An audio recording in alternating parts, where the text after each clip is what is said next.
السلام علیکم ورحمۃ اللہ وبرکاتہ۔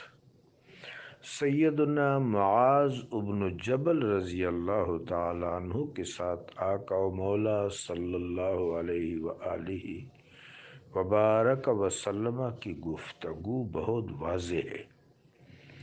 اس میں میرے آقا و مولا علیہ الصلاۃ والسلام ان سے یہ بات پوچھتے ہیں کہ اگر قرآن میں کوئی صورت آپ کو نہ ملے، اس جملے کا از خود یہ مطلب ہے کہ قرآن میں صورت تو موجود ہے، وَلَقَدْ ضَرَبْنَا فِي هَذَا الْقُرْآنِ مِنْ كُلِّ مَثَلٍ وَمَا رَطْبٍ وَلَا يَابِسٍ إِلَّا فِي كِتَابٍ مُبِينٍ۔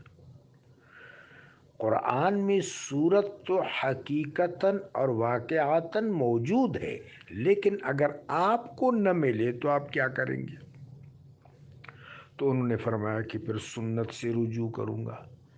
پھر میرے آقا صلی اللہ علیہ وسلم نے فرمایا کہ اگر آپ کو سنت میں کوئی صورت نہ ملے، یعنی سنت میں اس کا تشفی آمیز جواب تو موجود ہے، لیکن اگر آپ کو نہ ملے تو انہوں نے فرمایا کہ قرآن اور سنت کے مطابق قیاس کروں گا۔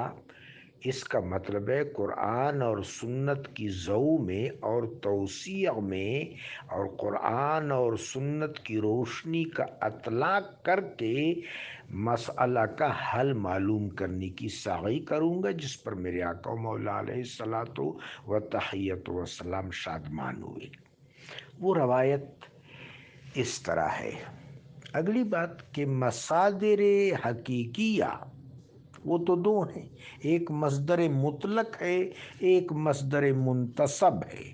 مصدر مطلق قرآن عظیم ہے، مصدر منتصب رسول اللہ صلی اللہ علیہ وآلہ وبارک وسلم کا فعل، آپ کا قول، آپ کی تقریر، آپ کا اسوہ حسنہ، آپ کا ارشاد پاک، آپ کا تبیان ہے۔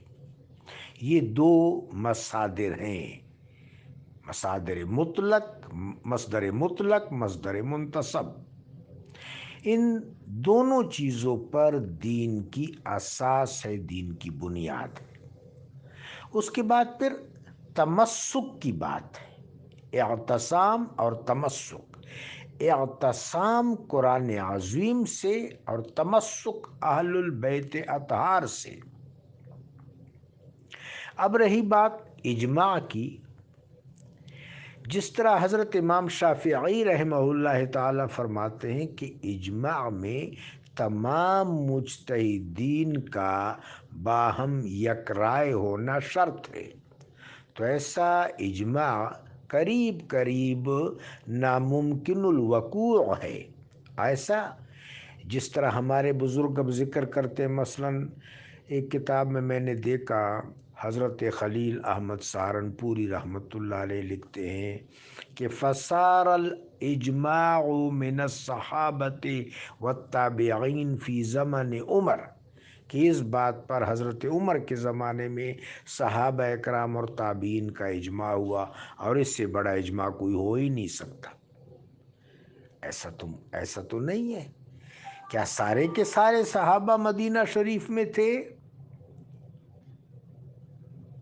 صحابہ اکرام تو مختلف اطراف میں پھیل چکے تھے، چند ایک صحابہ جو مدینہ شریف میں تھے انہوں نے ہو سکتا ہے آپس میں اتفاق کیا ہو۔ ہم جس طرح اجماع کی بات کرتے ہیں، اس طرح جن شروط کو فقہا نے اجماع کے حوالے سے بیان کیا ہے، ان شروط پر مشتمل اجماع کبھی نہیں ہوا۔ نہ ایسا اجماع صحابہ کے دور میں ہوا ہے، نہ بعد میں ہوا ہے۔ جزوی سطح پر اجماع ہوتے رہے، جزوی سطح پر ان کی بھی اہمیت ہے۔ وہ سلف صالحین کے اجماع ہیں، صحابہ اکرام کے ہیں رضی اللہ تعالیٰ عنہم، ان کی اہمیت بے شک ہے، لیکن ایسا اجماع جو قرآن اور سنت کے بعد ایک قانون کی صورت اختیار کر لے اس طرح کا تو اجماع نہیں ہوا، اور بالفرض اگر ایسا اجماع ہو بھی جائے تو قرآن اور سنت کے کسی قانون پر تو وہ اجماع غالب نہیں آ سکتا۔ بہر صورت وہ قرآن اور سنت کے قانون کی ضو میں ہوگا، اس کے مطابق ہوگا، وہ ایک خدمت ہوگی، وہ ایک توسیعی قدم ہوگا۔ اور ایک اجماع میں اگر کسی چیز کی ایک جہت معلوم ہو جائے تو دوسرے اجماع میں اسی چیز کی دوسری جہت معلوم کر کے اس پر عمل کیا جا سکتا ہے۔ اس چیز کی توسیعات تو قرآن اور سنت کے اندر موجود ہے۔ بہر صورت رائے اللہ کی کتاب اور اللہ کے محبوب صلی اللہ علیہ وآلہ وبارک وسلم کی سنت کے مطابق ہونی چاہیے۔ اجماع ہو یا قیاس ہو، اس کا قرآن اور سنت سے مستفیض ہونا بہت ضروری ہے اور مستفاد ہونا بہت ضروری ہے۔ اس باب میں اہم بات یہ ہے کہ اصولی مصادر دین کتاب و سنت ہیں۔ پھر کتاب و سنت نے جس جس چیز کی توثیق کی ہے اور جتنی جتنی کی ہے،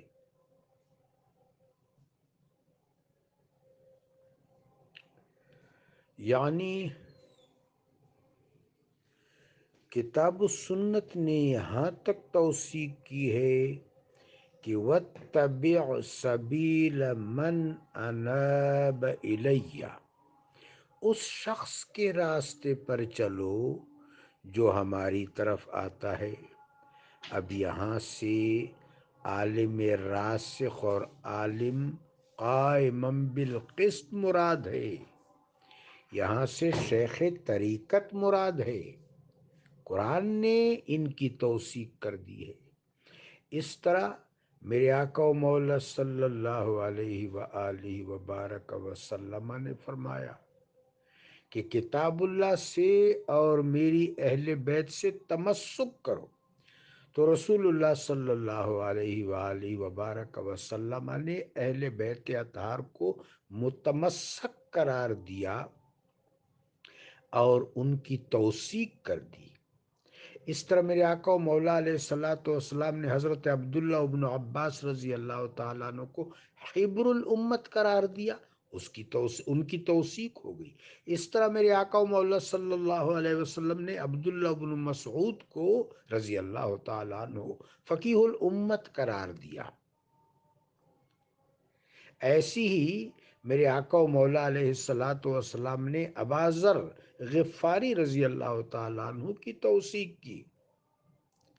تو ان تمام حوالوں سے اجماع اور قیاس یا کوئی شخص اگر اس کی توثیق قرآن و سنت سے ہوتی ہے تو توسیعی درجے میں وہ قابل اتباع ہے، لیکن مطلق مصادر کتاب و سنت ہے۔ جزاکم اللہ۔